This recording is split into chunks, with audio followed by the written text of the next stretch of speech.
আজকে একটা লোটে মাছের রেসিপি তোমাদের সাথে শেয়ার করছি।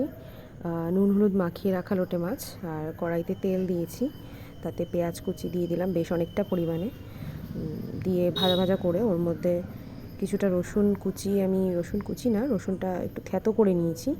থেতো করে নিয়ে পেঁয়াজের সাথে একটু বেশি দিয়ে বেশ করে একটু লাল লাল করে ভেজে নেব।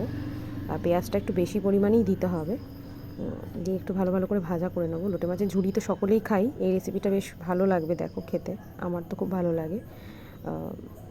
ভাজা ভাজা হয়ে আসলে একটু রসুন বাটা, একটু আদা, আর তার সাথে একটু টমেটো, হলুদ, জিরের গুঁড়ো, নুন, লঙ্কার গুঁড়ো সব দিয়ে ভালো করে কষিয়ে নিয়েছি।